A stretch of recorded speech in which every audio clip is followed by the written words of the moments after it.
Welcome back to the PreVetted Podcast, where we spotlight extraordinary people and remarkable talent reshaping our world. Today, we're joined by Ninh Tran. He's CEO and founder of Grav.ID, Grav.ID. It's an AI-powered team helping nonprofits and impact founders find and secure grant funding in just a few clicks. Before Grav.ID, Ninh was a co-founder of hireEZ, formerly Hiretual, where he helped scale an AI recruiting platform across product, ops, marketing, sales, customer success, and community, driving major growth milestones, including launching Jobseer.ai and building large-scale enterprise go-to-market motion. Ninh, welcome to the show. Hey, Federico. Great to be here. I'm honored to have you here today. So tell us a little bit about where did you grow up and what was your childhood look like for you?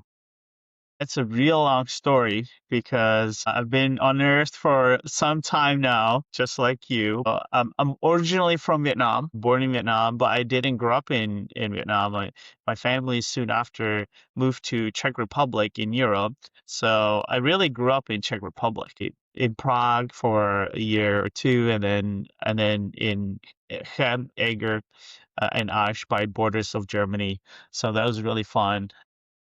I was there from about 4 to about 18 years. So really my teen and my early childhood, the formation years were over there. And my life really changed, obviously, when we moved from Vietnam to Czech Republic, because the economic opportunities changed. Access to opportunities changed in Vietnam. I remember my family, they were farmers. They were picking cotton. At some point, they're also hustling on open markets and in the streets of Hanoi and just trying to make a living, right? And when we got to Europe, things changed drastically because the economy was so much better. We started to do international trade, buying cheap things from Asia and then reselling it at a higher margin in Europe. And yeah, life has changed drastically.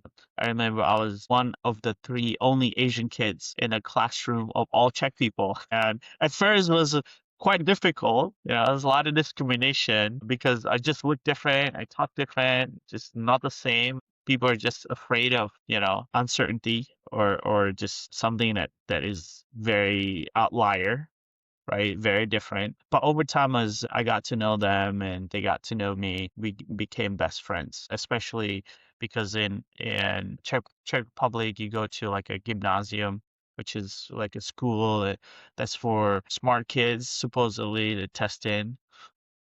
So yeah, you stick with the same group of people for about 8 to 10 years. So we really got to know each other. Yeah, and it's like, wow, you're just like me, Ned. May have black hair and brown eyes, right? But you care about the same thing. You're cool. So yeah, that's where I grew up. Right, right. And kids can be very mean when they, when they want to. Yeah, I mean, we all grow out of it. Yeah. But it's I just wanted to be I cool understand. when I was a I've kid been and throughout my through teenage similar years. things on. And even recently, when I went back to Czech Republic, right, to visit, some of my best friends from high school, they got together with me, like a mini reunion. And yeah, like we still keep in touch. Yeah. Yeah. What's one moment that changed how you see work or life? Well, yeah. Well, so I grew up in Czech Republic and then I moved to the US, right? And my life changed again, like drastically, to even more access to opportunities because the economic environment is drastically different in here in America versus back in Europe. And so, I came here for study, went to college, graduated from Berkeley, and then right after Berkeley, I went into tech. And then when I got into tech, my life changed again, right? All of a sudden, I went from being a broke student to actually I can afford to stay in the Bay Area. right? Where the cost of living is extremely high. And so I understood, like, and at Berkeley, I studied economics. I always wanted to solve poverty because I came from, Vietnam, super poor country, not a lot of opportunities there, to Czech Republic, more well off. There's things you can do, but most of my family entrepreneurial, also to create the opportunities for themselves. And then to the US, where, you can do anything, almost anything, right? As long as it provides value for somebody else and they're willing to pay for it, right? You can make a living for yourself, or you can get hired. So I worked at Google, and all these big tech companies. And I quickly realized I still love being an entrepreneur. And part of that is like, I guess a lot of moments help me change and see life differently. But when it comes to like work, it's realizing that, solving poverty is not about economics, right? All the policies are there. It's really about corruption. So I was very disheartened. And then I decided, okay, let's go back to business and let's create impact ourselves in our own lives. And so I did that for a while with my first startup, right? I help people who are like food truck owners build an app so that they can advertise where their next location going to be, because they move around. They don't have a set location for the most part, as well as they themselves hire locally from their communities. And oftentimes, regardless if somebody has a record, right, or not, as long as you're willing to show up and work hard and flip burgers or whatever they're making, right, make tacos, you're in. So I really appreciated that. Got a lot of friends from food truck owner, business owners, and then also the chefs and all the workers there. They're really kind people. And then just being in tech and building tech that empowers people like that, business owners, right, to do good in their community and create jobs and create employment opportunities. That's something that really helped me, because there's like macroeconomics access to opportunities, but then there's also personal and local access to opportunities. And of course, then I went on to build hireEZ and all of that. Amazing. Amazing. So, what problem made you want to start Gravity or Grav.ID? Well, after hireEZ, where we got really, really blessed and we helped about 1 million people get jobs in 2021, just during COVID, 900,000 and some change, right? I realized about myself, like I love helping others who are helping others. And I'm always about doing the economic empowerment, right? Solving, poverty at a bigger scale, but also at a personal level for people.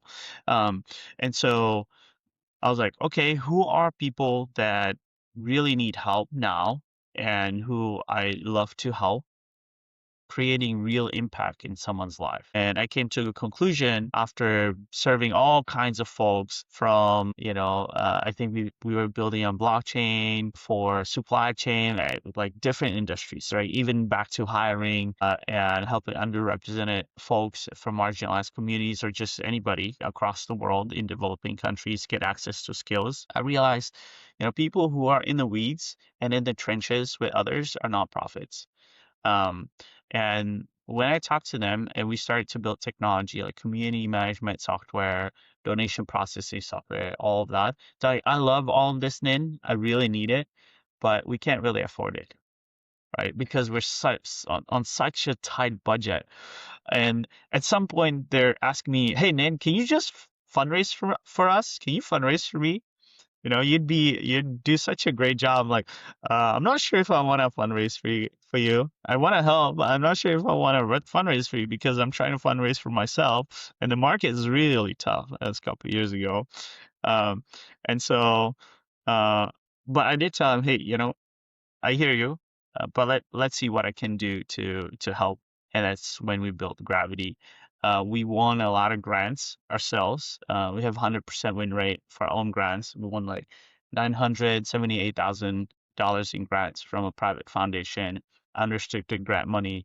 100% win rate, and not just 100% win rate. We won like, the top 10 of all 3,000 proposals. And so we took that knowledge, built a grant proposal generator, and let some of our nonprofit customers that we had at the time to try it. And I didn't realize that, a couple months later, they're like, hey, by the way, we won a 500K grant using your tool. I'm like, holy cow, this actually works. And so I started to talk to other people, offer it to other clients, and they're like, wow, that is crazy. Can we have it today? That's how it started. Amazing. Amazing. And what type of nonprofits is Grav.ID built for? Do you have a specific size, a minimum size that could be able to use it? Yeah, I would say any nonprofit with revenue from 50 to about $25 million. Those are like pretty much organizations that typically have suffered a lot since COVID, right? Or newer organizations. A lot of the customers that we have, they maybe had 1.2, 2 or $3 million in COVID, and then it went down to maybe 500K today or $1 million today, right? So they have been receiving a ton of grants or a ton of donations, got a lot of major sponsors, but the sponsors or donations or foundations can no longer support them. So they need to desperately search for other avenues, or they have depended on federal state grant that has, closed funding this year or is predicting to close next year. And so they're all trying to diversify their sources of funding.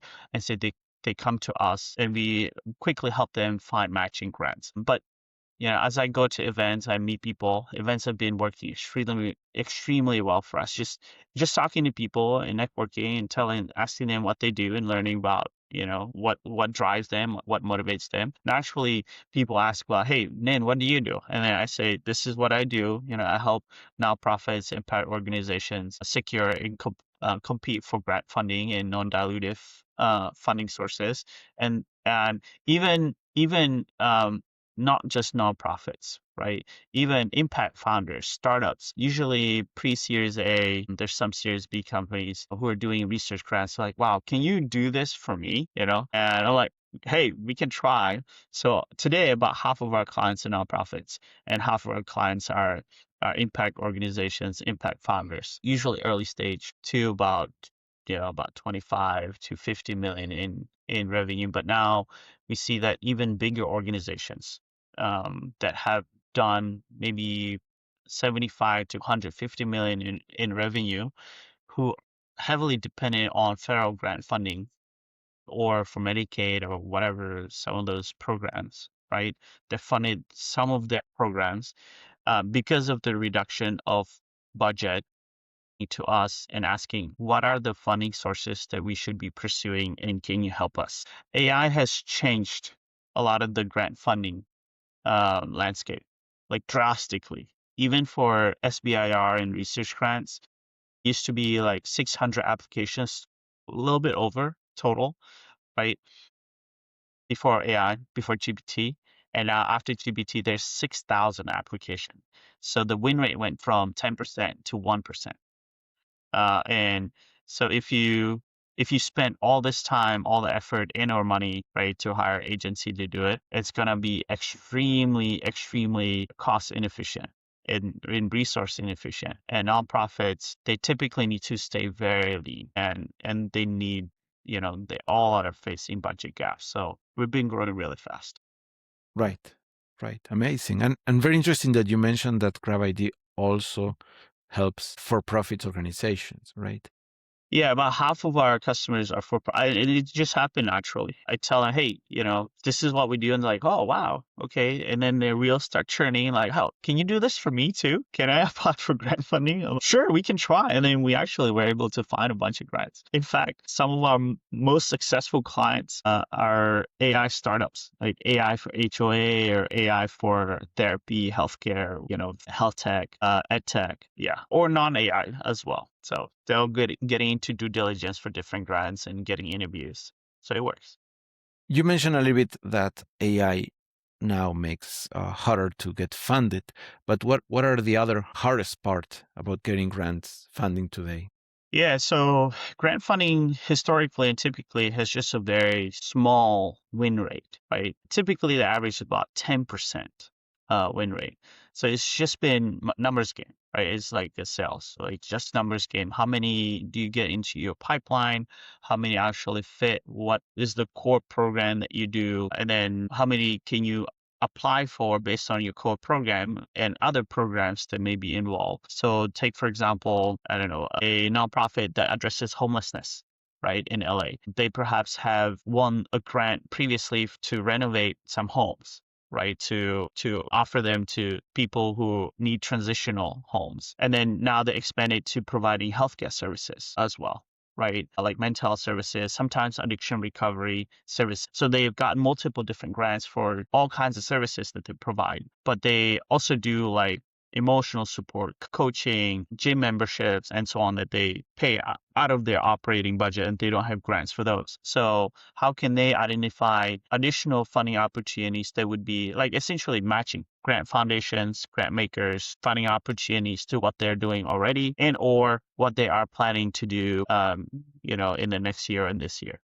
In most cases, a lot of this is done like so win rate based on the match, right? If there's not a match, it's kind of tough, right? If let's say homeless uh, alleviation nonprofits applying for space research, obviously they can apply, right? But it's not going to be a win. So matching, number one, that directly affects the win rate, but also writing a decent proposal, right? Getting it out there and explaining everything, because a lot of people, they use templates that they have used for years and they may change a little bit, right? They let GPT, they say, hey, here's my template, answer all these prompts, and then they change it just a little bit based on their template. Either they do it manually or even, let's face it, all nonprofits are using AI, right? But then also they use free versions, so it's not very good. And then on the foundation side, when they review, right, if you go to Reddit/nonprofits, like foundations are complaining about AI, like really bad AI generated applications, right? And it's all canned. Like you prompt AI, right? Who are my best partners that fit for this foundation or this grant application? And it just does a couple bullet points, and that's it, right? And so when you're trying to do higher volume grant funding and fundraising, it's really tough to put in a high quality proposal, especially if you're trying to get, a pipeline going in order to generate uh, a decent outcome, right, for yourself and hit the fundraising goals. So for us, we alleviate the matching, and we help our clients generate a high quality proposal at a fraction of the effort, literally in a matter of a couple clicks, by taking all the context from the nonprofits as well as the funder. Uh, and yeah, it's been working. Right. Right. That's very interesting. What is one mistake nonprofits usually make when applying for grants? You mentioned a little bit the low quality grant request, right?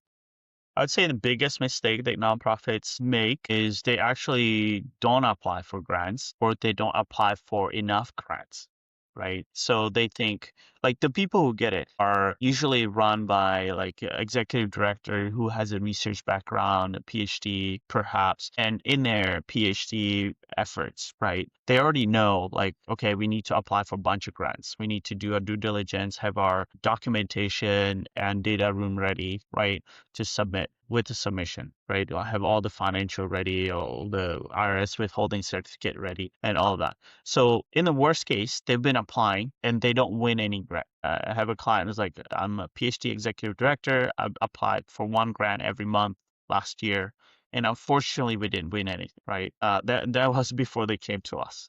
Right. But previous years, they may have won maybe 30, 50K, 100K here and there. So they have won.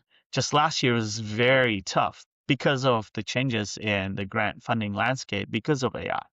Today, 12 applications is not enough, usually, right? If you do it by yourself the way you do it, it's tough. So you need more.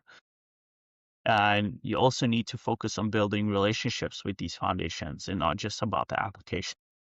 There's 5 drivers of what drives and influences, essentially 5 correlating factors of winning grants.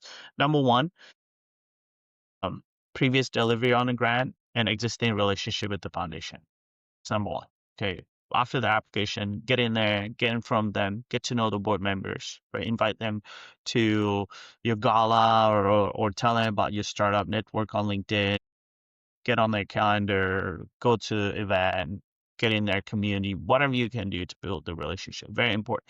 Because let's say you're at the foundation, you're a board member, you're part of the committee that says yes or no on a grant. Something comes over your desk like, oh yeah, I know Grav.ID. I know Nin, he was on my podcast. He seems legit. I know he's gonna do good with this money. You look at the proposal, checks all the boxes, high quality proposal, right? Then you're more likely gonna advocate for this than the next 1,000 or hundreds of applications that you've never met, right? The other thing is, capacity, revenue, and your financials. Like all the paperwork and reporting has got to be top notch, right? So they're not gonna give you $5 million if you have zero revenue.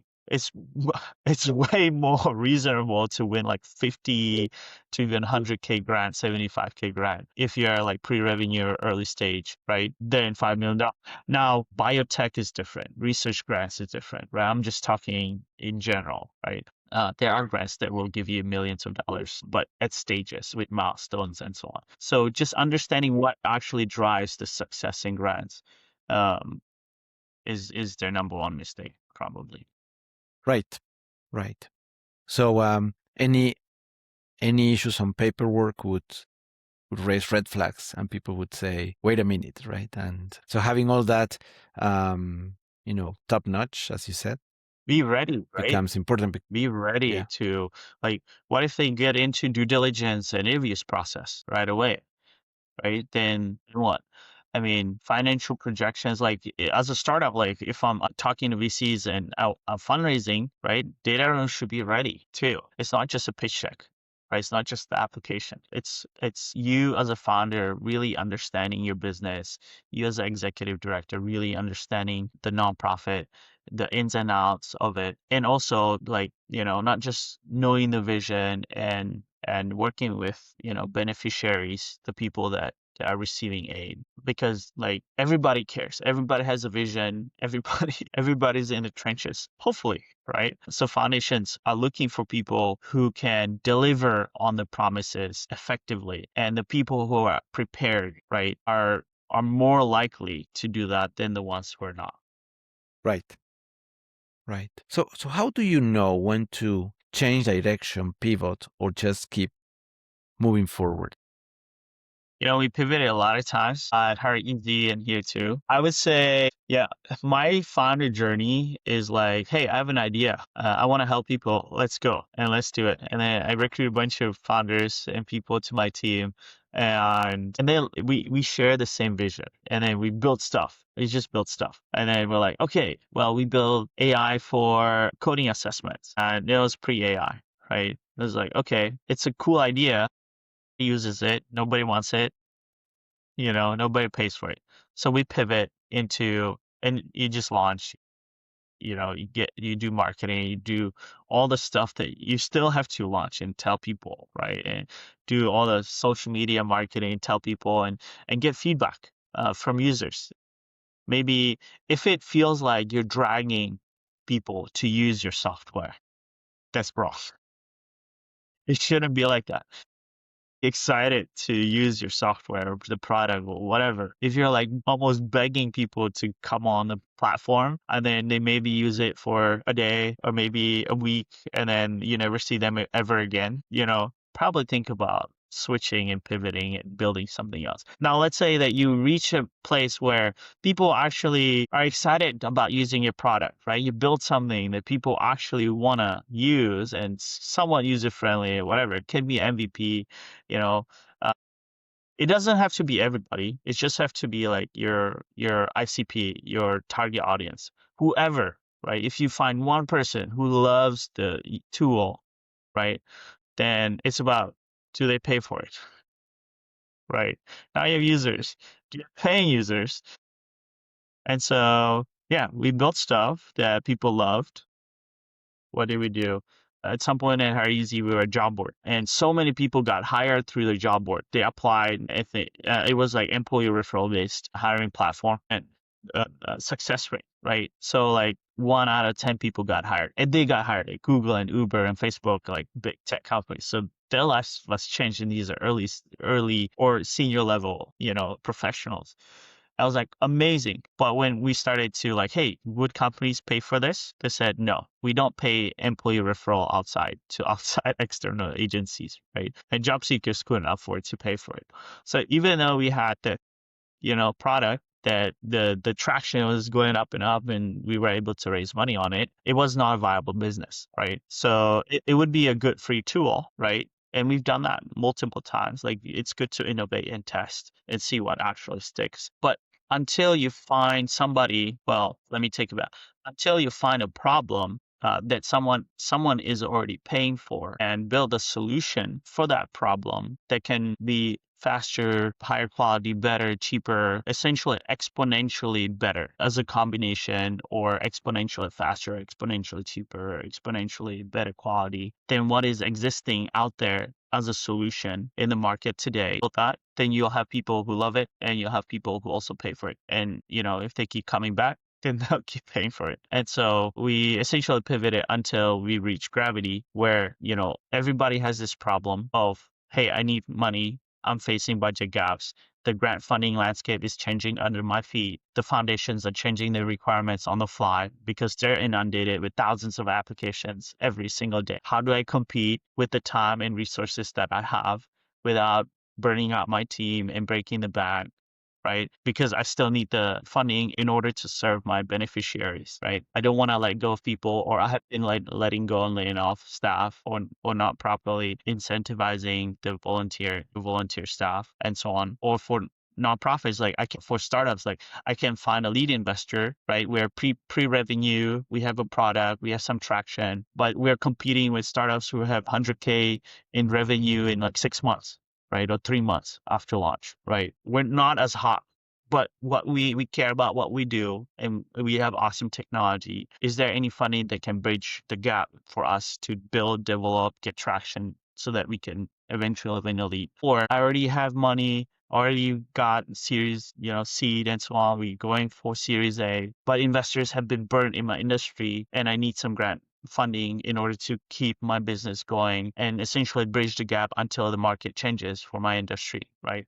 So those are some of the reasons why we've been growing so much, and why Grav.ID is around today the way it is, and how we have pivoted into building this instead of building community app or donation processing. Essentially, it wasn't exponentially better than what is out there on the market today.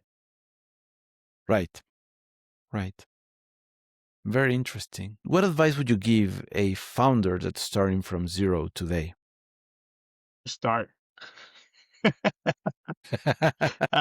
Read the book The Art of the Start by Guy Kawasaki.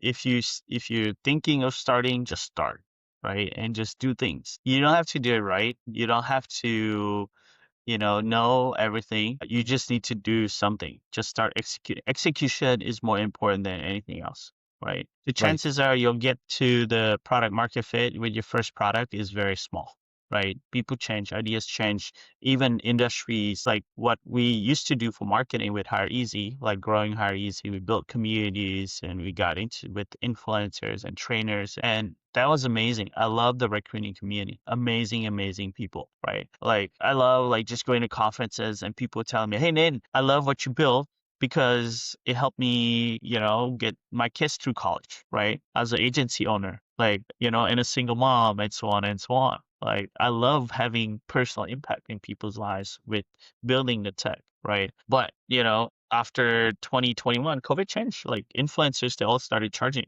for posts. Before it was all free. Like we built relationships with people, and they wanted to advance the industry, right? Without any monetary motives, right? And when they did, they got promoted. Like we had a senior recruiter at Amazon become a senior manager because they help us implement our tool across the organization, right? Or just introduce, not implement, just introduce it, because it was such a blessing to everybody else, to the whole organization. And so, yeah, it's just start and start doing things. Find the people that you care about, that you love, and you're like passionate to help. So for me, it is nonprofits. they create impact. It's deeply personal as well. Like goes back to wanting to solve poverty, right? And also, we serve a lot of faith-based organizations who tell me like, oh yeah, because we're faith-based, nobody cares about us, right? But in Right. fact, a lot of the grant funding goes towards faith-based organizations too, right? So it's Interesting. just like people have these ideas of the way things work, but a lot of times it's wrong, right? And so unless you do things and unless you really try to get into meats and figure it out, like build something, see if people love it, and then listen to them to see what actually they pay for and actually they need help with. Like people telling me, hey, I just need help with fundraising. And I say, well, I can't help you with fundraising, but there's all kinds of fundraising. There's donations, there's grant, there's VC fundraising. So we're like, okay, we're really good at this. Let's build it and let's see what happens. And then, we just got very lucky. We just got very lucky. Eventually get lucky. Unless you're like Yes. smart and you've done it many times, you exactly know, what to do, then most of the time success doesn't look like a straight line. Right. And don't despair. Just keep moving forward. Yeah. Every failure is on a path to success. I think of it like success, like, squiggly line, a lot of U-turns to a lot of pivots, right? But every pivot builds up. As long as you don't let the failures be the end of the journey, right? Then technically you're still on the journey. So hang in there, keep executing and think through things, like embrace the truth, right? And it shouldn't feel like you're dragging people towards the product. It shouldn't feel like you're begging people to pay for your services, right? It should feel like you're building a product that provides real value to people. And what I mean by that is like people actually need what you offer, right? Or want what you offer, and they pay for it. They will pay for it today or tomorrow, or they already are paying for it. I don't care what you're selling. If I don't know, like one of our clients does AI for HOAs, right? And the homeowners, they're paying for it by already paying HOA dues, right? Right. So if there's a problem that somebody is paying for today and you can create a better solution for that, then do it. Just execute and figure out, okay, is this a real problem and do they actually pay for it? And then you're just creating your business. Right. For nonprofits, it's a little bit different, of course. Yes. And I think we talked a little bit before recording about the for-profit with a social impact mission, right? Which allow them to be self-sufficient by having a for-profit organization. Absolutely. So we have a customer who has historically been a nonprofit building communities based on like education and research around therapy, around mental health, right? For underrepresented communities, as well as just helping kids to go through college or just succeed in life in education. And they've started to build AI based on their research and their work, right? So that side, the AI side, is for profit, right? Because and it's offered for free for the nonprofit and so on, but it has potential to impact, a bigger population than the one that's the nonprofit is serving. And it will also require to get a lot more funding to get off the ground and running and so on, and as well as to commercialize, go to market. So it made sense, right? And then as a lot of the for-profits that are connected to nonprofits, they can do a B certification, benefit corp, right, where a portion of their revenue is directly donated to the nonprofit and so on, right? To the mission. Yeah, exactly. So yeah, even nonprofits, like I talked to an executive director who was searching for sustainability. They're all searching for sustainability, either through grant funding, donations, or some services that they provide. And so a lot of times the nonprofits themselves, they are blocking themselves from their own sustainability, because as a nonprofit, they chase nonprofit. We're not for profit, so we want to give our services for free, but that's not the case. If let's say a business comes to you and they're like, I want to buy your services, and this is real story, right? I want to actually buy what your nonprofit is making. Like they were making soap for indigenous people in Hawaii, in indigenous communities. Hotels came, it's like, I want to buy your soap. And they're like, no, we cannot sell it, because that would upset all of our partners that donate the raw materials to us for free. because we told them it's made for indigenous people. And for a long time, until they lost funding, like 300K, you didn't win the grant. I'm like, oh my God, we had 300K in a hole. And then they talked to somebody who did like this, Tom's Shoes founder, right? Buy a shoe, give a shoe, right?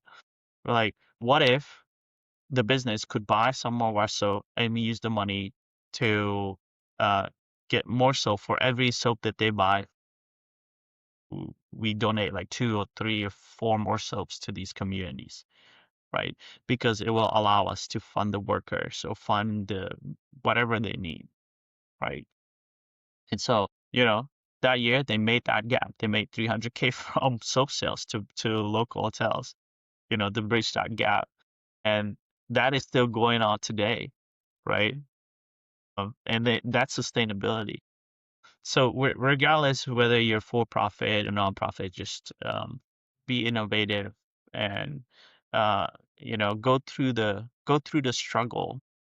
A lot of lessons, a lot of things are in the detail, right? If somebody comes to you with some need, you don't have to match the need right away. You can modify it in a way that's that still keeps the integrity of who you are as a founder and what you guys are about as a business. I said we can't do fundraising, we cannot help you with donations, and we do not reach out to funders. Even today, I tell my clients like, I can't reach out to funders for you. I'll tell them who they are, right? I'll give you all the data, but you need to own the relationship, right? Right. Yeah. Right. It's up to them. You can show them the door, but they Yeah, have to go exactly. through it. And people once they see others doing it well, they start to believe and have confidence and also like use the framework that works. Amazing.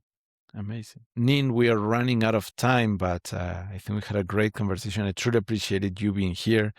Any final remarks before we wrap it up? It's my pleasure. For me, it would be, I really love what I do. I'm super blessed that we stumbled on building AI for nonprofits and impact founders to help them just compete and secure funding in few clicks. But I have a lot of interest, right? So I advise people, I mentor people, I give them free advice. I love to hear about their challenges, their problems, especially if it comes with, hey, we need funding, right? Right away. If we can help for Grav.ID to help you bridge the gap, right? And even just find sustainability, like talk about the business problems that you have, because I've run multiple different not nonprofits, startups involved in different nonprofits as well. So I just love getting to know founders and the movers and shakers to really create impact. I know every founder has a mission, right? I'd say not 99 out of 100. We only turned away one founder. Okay, as like you're not an impact founder, right? And it was about, oh, I'm just building AI for SDR. I just want to make money and help organizations make money. That's in itself is not wrong, right? It's just I know foundations will probably not fund this, so I don't want to waste their time, right? It does. Yeah, it's not a mission Yeah, driven the mission of goal. making money probably will speak more to VCs and investors than grant foundations. So not a fit thematically there, but anybody who wants to like really help make the world a better place and just has some pressing issue, whether it's funding or operations or sales and marketing, whatever product, right? Happy to chat. I'm on LinkedIn. My email is pretty public as well. So just hit me up. Happy to come back, Federico. And we had a lot of questions. I'm a talker, man. Once I start, you need to, you need to, hey, Nin, let's go to the next one. But yeah, I enjoyed my time here. Thanks so much for having me. Thank you. Thank you for joining. Awesome.